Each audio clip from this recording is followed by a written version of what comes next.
Welcome to another episode of the Dynamic Thriving Podcast. I'm your host, Mary Ann Pack, spiritual medium, author, and joy advocate, guiding you into all things life transformational. And this is the Unmuted Voices series of the podcast. And I am so happy to have with me Kelly Myszkowski. Did I say that right? You did. I always have to stop and think when I say your name, Myszkowski. So, and she is the owner of Inner Light Transformational Coaching and craniosacral therapy. Oh my goodness, that's a mouthful. And it has fewer consonants than Myszkowski does, though, so it's a little easier. There you go. Thank you so much. And I'm so sorry for taking a while to pronounce all that. But I am so happy to have you here on Unmuted Voices because we're talking about especially women who have had their voices muted, maybe for years, maybe for most of their life. And they have something has awakened within them and a freedom has come. And they are now using their voice and unmuting their voice to produce good in the world and to bring good, impactful influence in the world. And Kelly is one of those and has a beautiful story. So let's just get right started and just ask, when did you realize it wasn't safe maybe to use your voice or how you use it? Because I know your story is a little bit different. You had a little more freedom, a little more progressive kind of background, but still things weren't quite right for you. You weren't seeing maybe the truth being lived the way it was spoken, or what was that? What was your story? Well, first of all, thank you, Mary Ann, for this opportunity. It's a joy to be here. So thank you from the bottom of my heart. For me, I don't know that there's an answer to when I first realized it, because as a kid, I did have a lot of freedom to be me. But it was one of those situations where I called it kind of insidious, for lack of a better word, because it was so subtle that I didn't recognize it for what it was necessarily, where I just didn't fit in. Oh, yeah. I was never actually told that children were meant to be seen and not heard, but I was inherently shy, and I think that was conditioned in because I didn't feel like I fit in, so I held myself back, and then grew up in that environment where, especially when we were visiting someone else, where I would sit still or sit. I didn't run around, and I wasn't a boisterous kid. So there was kind of a programming happening there. And to me, your voice isn't just literally speaking your mind and being who you are, but it's also, what am I here to express in the world in terms of my life purpose? And I was literally told that I could do or be anything that I wanted if I put my mind to it. But I was never really shown how to do that. It wasn't really modeled. There was a lot of tradition around me. And it was tradition in the cultural sense, the social sense, the economic sense, more so than, I know you had a religious background that is part of your story. And that wasn't the case for me.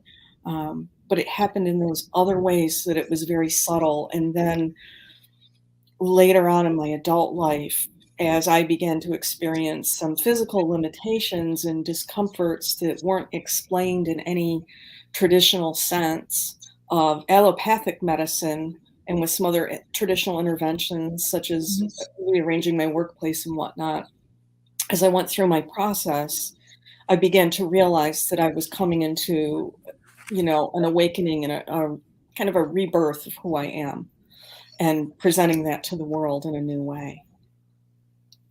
Wow. Yeah. Yeah, it's amazing how all of our stories are so different, but yet there still comes a time when there has to be that reawakening. It's like we come in so purely, and then it gets all piled on. Our true self, our true voice gets piled on all these different beliefs and indoctrinations. And even like you said, even if they're subtle, they're not really said, but they're also not exhibited. um, Right. there's a message, you can be, do, or have, but yet there was no example. Right. The No. actions and the message didn't necessarily support each other or Right. align. Right. I can't say that I was told that I shouldn't be something that I was or that I wanted to do, like happens to some people, or, this is based on, certain demographic aspects, gender or race or anything like that. This is what you do. So I had that freedom, but still it was different for me. And what was happening inside me is that I was living with the idea that a purpose is something that's reserved for the chosen few, um, and people that typically make headlines and are revered and recognized and have a huge following and maybe are winning awards or whatever and doing big work in the world. And the idea of having a purpose was attractive to me, but there was an inner voice saying, no, that's not you, because I was never shown that it was in a different way. So as I awakened to the fact in the realization that we all have a purpose in the scheme, the bigger scheme of things, and in the world and in the universe, just like all of the cells in our body have a purpose. And then I allowed life to kind of take me, because fighting it wasn't working anymore. And naturally, I was propelled along the course to bring me into living my purpose. And, part of what was happening is being around people that were helping me. I began to admire their ability to make such a profound difference in someone's life, to really take them from a place of difficulty or struggle or confusion or overwhelm or feeling lost or uncertain about who they are or what they are, into a place of greater clarity and well-being. And wow, that's really awesome. But again, that's not me. So I don't know where that's not me idea came from. That was part of my inner dialogue, definitely. Um, and then I realized, well, why isn't it? Why can't it be? And so fortunately, a lot of this emerged within me versus being, in the presence of someone who was coaching me through it, so that I was able to get myself down the path to a new place.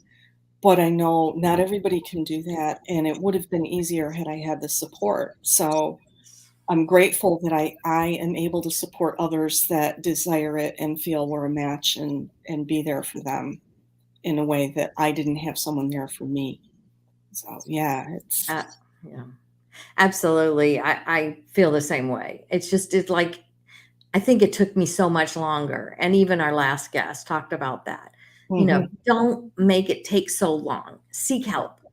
Mine was several years ago, and life coaching and things like that, trauma coaching just wasn't around. So, but it is available now. And that's why I'm such a big proponent on people getting coaching. And that's why I love highlighting coaches and transformational workers and light workers, because you don't have to take as long as we did. So, you hit on some of the indoctrinated kind of beliefs, whether they were subtle or, you actually, but there were indoctrinated beliefs that you had that did hold you back. Was there anything else you want to say about that, um, that, taught you that you had to kind of mute your voice no matter how you expressed it, whether it was, it's not just a matter of physical voice, it's how we live our life. That's an right, expression of our voice, our truth. right. So was there anything else? I think for me, part of the tradition that I was raised in is that, you go through school and then you go to college and then you get a job and you become independent.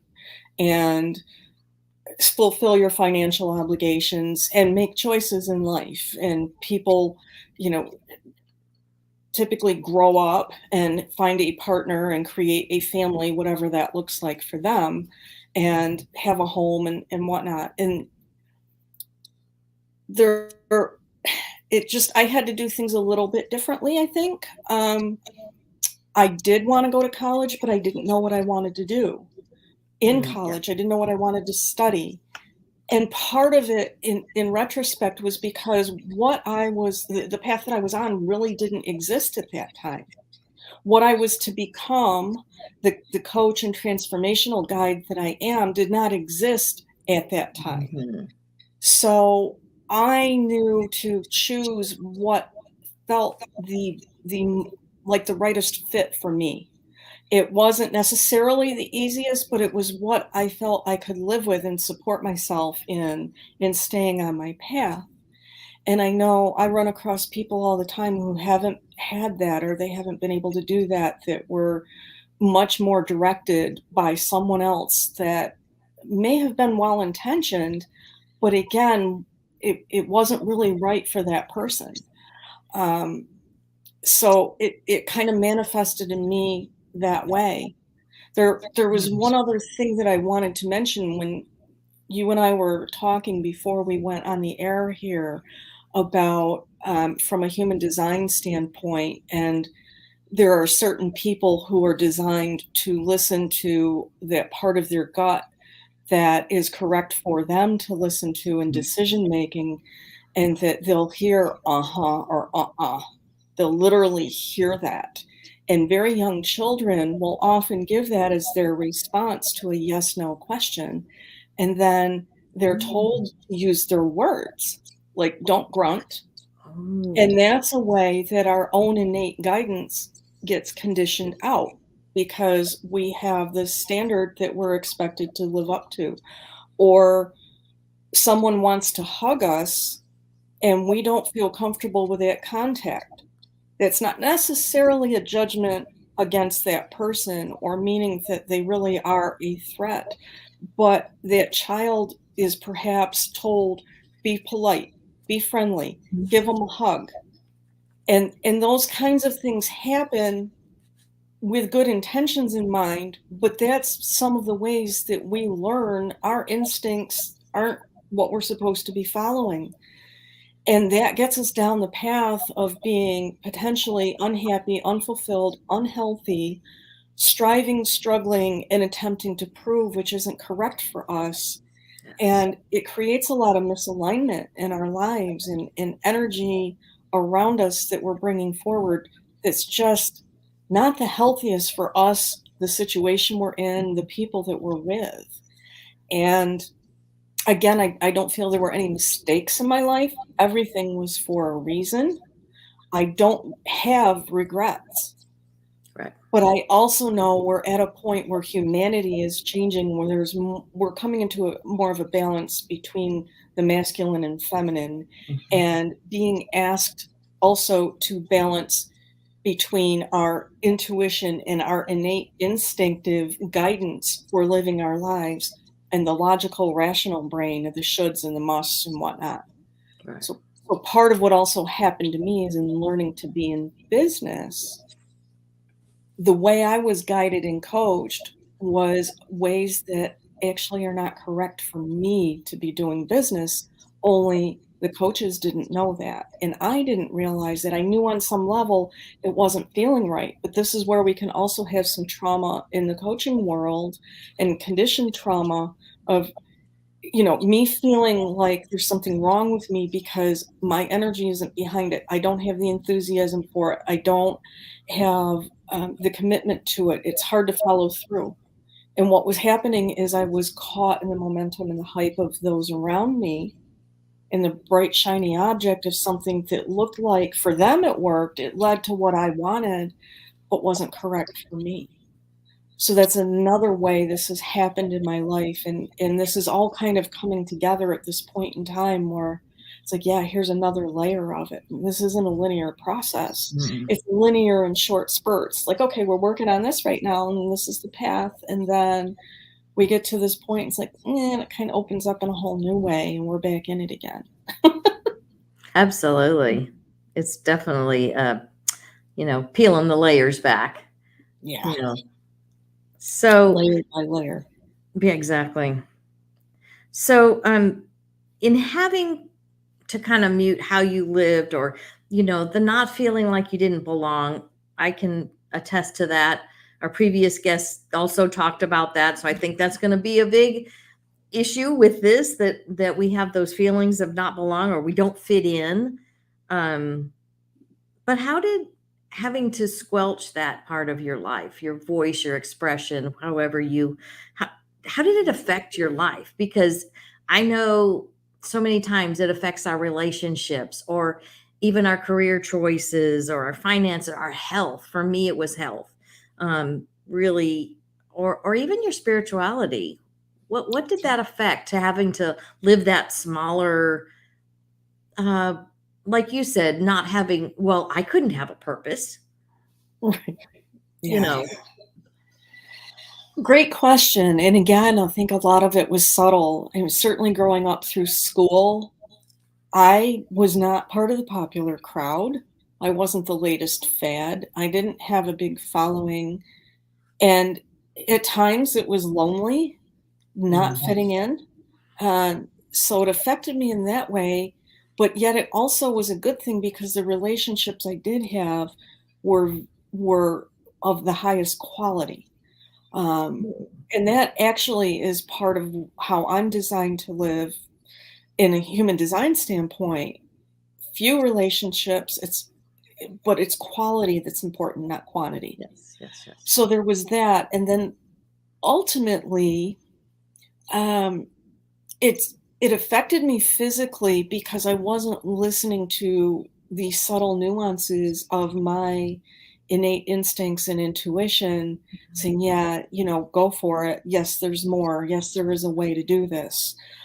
Yes, this is you. Yes, you have a purpose and you're meant to do more. And again, do believe it was at the correct time for me. Mhm. Um, but I began feeling a lack of control in my life because my outer circumstances were changing. And again, I Mhm. feel that there is something greater than us that has the whole picture, and we don't always see that. So in the bigger plan, it was time for a shift. But because I wasn't comfortable saying, hey, you know what? Goodbye. I'm done with this. I'm on to my next thing, and I know what it is. It had to come in a more indirect way. So there were changes in my workplace and with my employer that were happening with reorganizations and then eventually a sale of the company.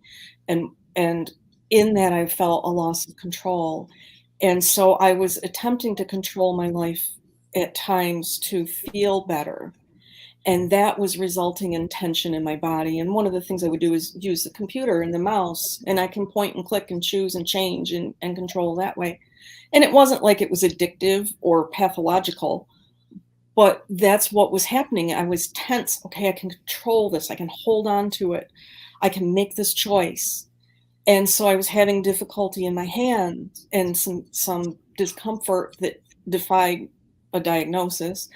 And then also I was traveling a lot, and it's hard to tell on camera, but I'm 5'2", so I don't fit in most cars really well, and I was Yep. driving long distances and getting sore from that, and what's going on? So when you're in your car, you're in control of the direction that you go and the pace that you get there. You've gotta look at the metaphors to really start to understand these things.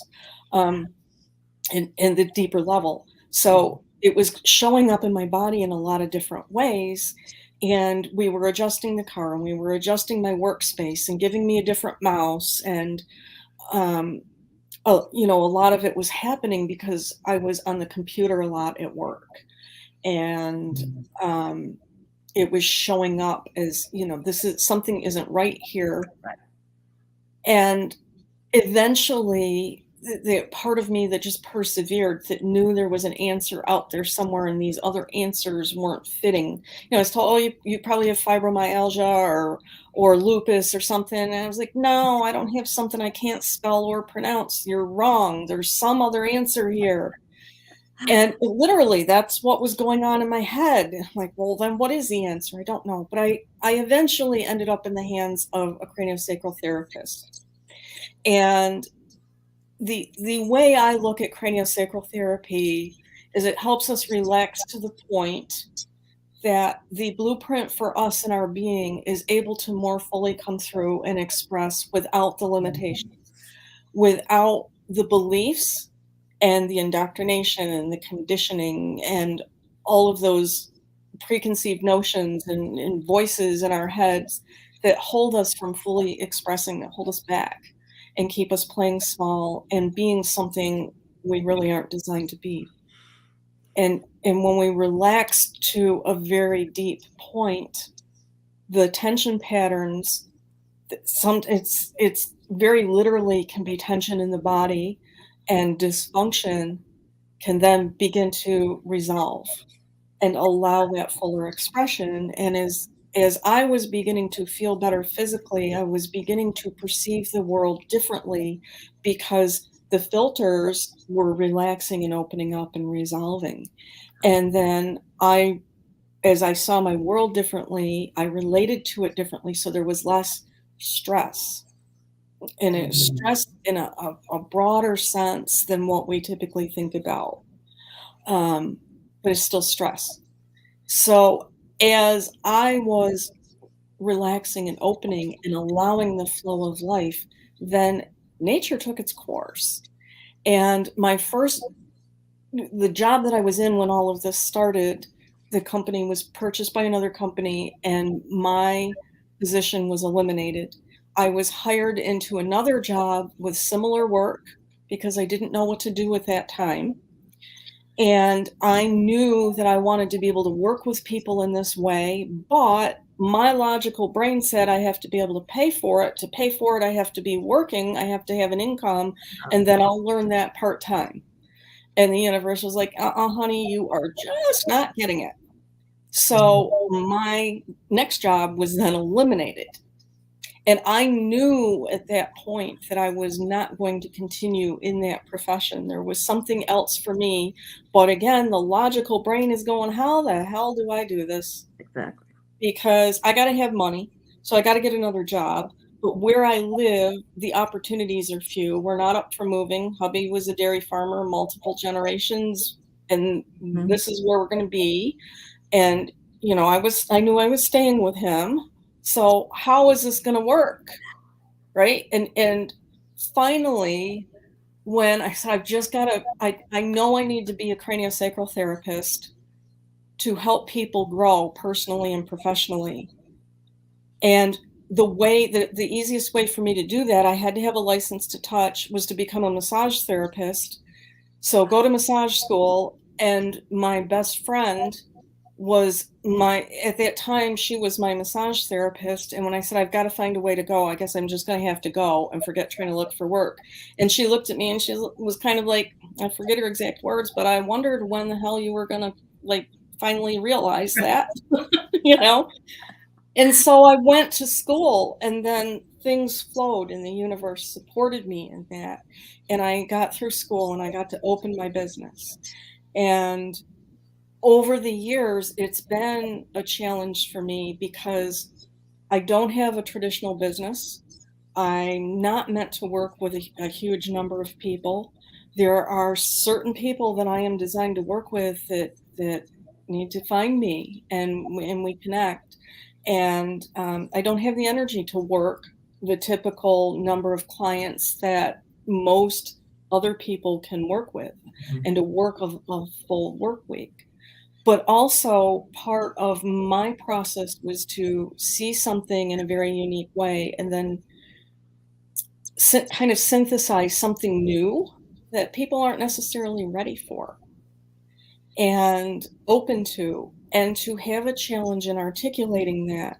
So I'm coming out the other side of that now. The world is in a different place and it's more ready.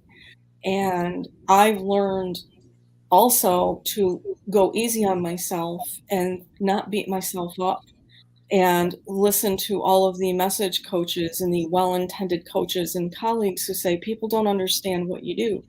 The ones that are meant to work with me will. Right. And I can refine my message from now till the day I die, and only the people that are meant to hear it are gonna hear it. I have to be happy with how I'm expressing it. So that's another way that my voice was muted in essence because it was part of my process. And that can happen to other people too. So I think I've answered your question. Oh, you answered the next three questions. This I is thought great. so. You just wrapped this in a beautiful package for us, because I was going to ask about, what was those aha moments, or maybe it was a series of moments that kind of awoken that need to, speak your voice and speak your truth, and then, how you started shifting those beliefs, how you started seeing through the covering that was not allowing you to be who you were. So, and go ahead. Did you Well, have I something? had a very profound, tangible experience with that one day, Oh, actually, when beautiful. I was on the table receiving my craniosacral treatment at the therapist's office, and there were 2 practitioners, and, walls were what they were at the time, and, we weren't in a soundproof space, and the next client had come in and was in a very difficult place, very difficult. Now, at this point, I did not know that I had not acknowledged, is, I guess, better wording, that wanted to be a therapist. Okay, so I hadn't really shifted my focus to that path yet. And I could hear how distraught she was. And she's like, I've tried everything and it's just nothing's getting better. And I've tried this and I've tried that, and, going down the list of medical approaches. Sure. And I was laying on the table and I just whispered, "You're looking in the wrong place." And the therapist said, "You say that, say that. She needs to hear that." I'm like, "I can't say that. I don't even know who she is. Like, I can't not hear her. I'm sorry. And I can't not hear her." But Mm-hmm. she's like, "No, she needs to hear that. You need to say it." And it didn't feel right to me to yell that out, but I did say, "With her permission, I will speak with her afterwards if that's what she's open Right. to." And Right. I did. So that stuck out in my mind, and I think that was kind of pivotal. It's like, wait a minute, I'm seeing things here in a way that other people can't, and that's part of my gift.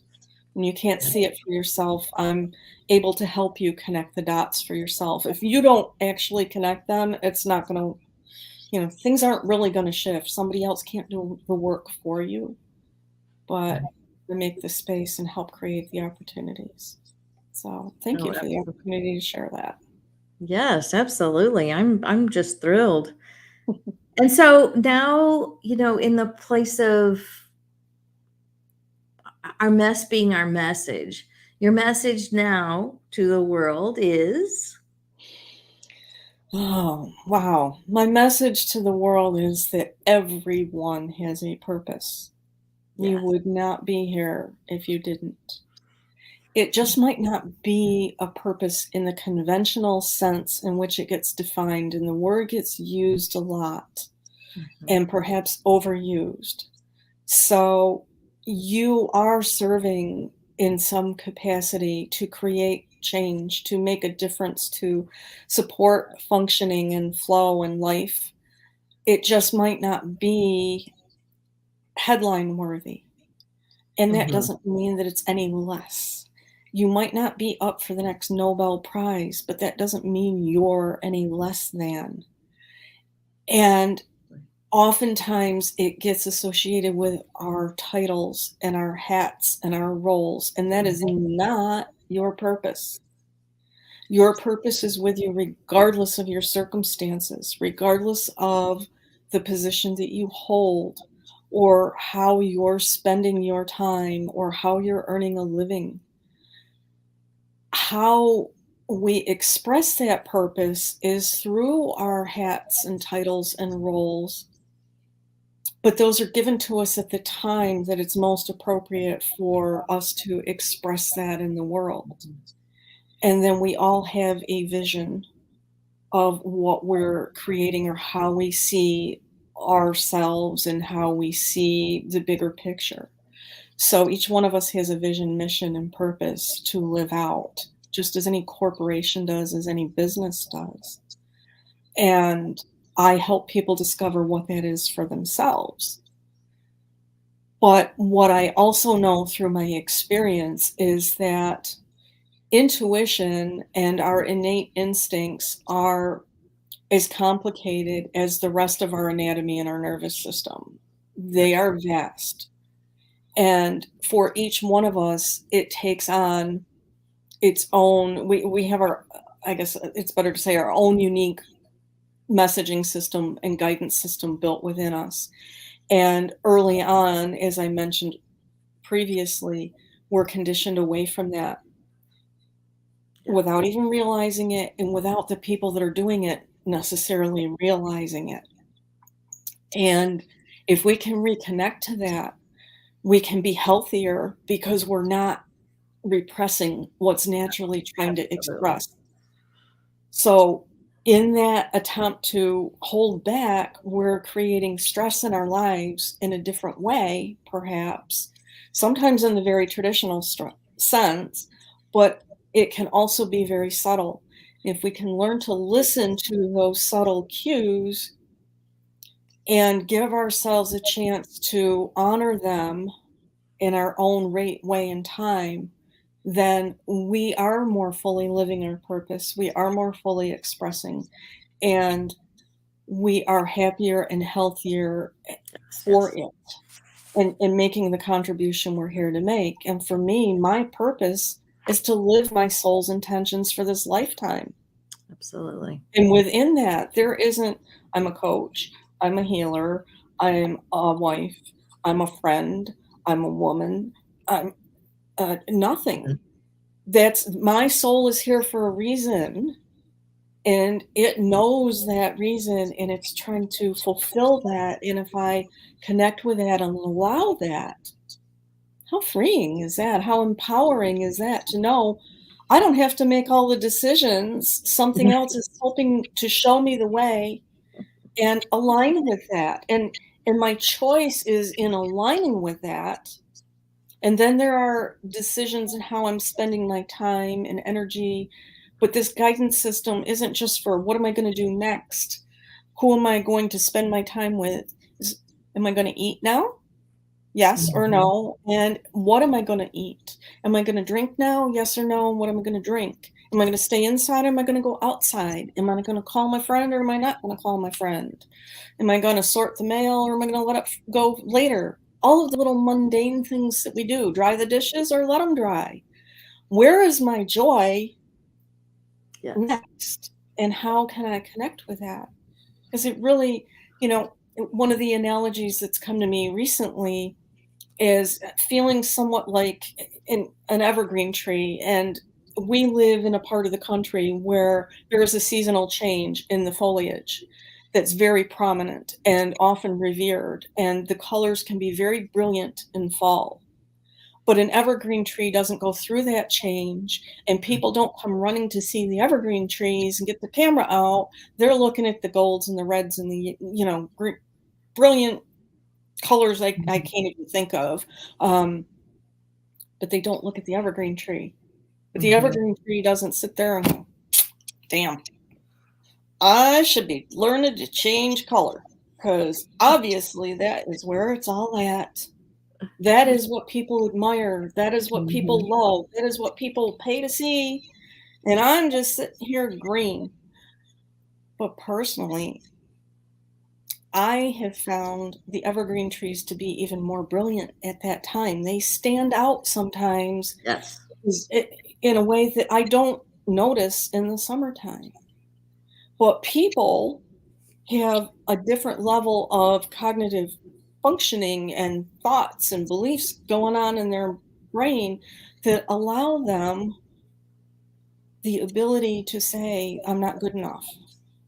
Yeah. And this is how I should be. And obviously, this is what's valued.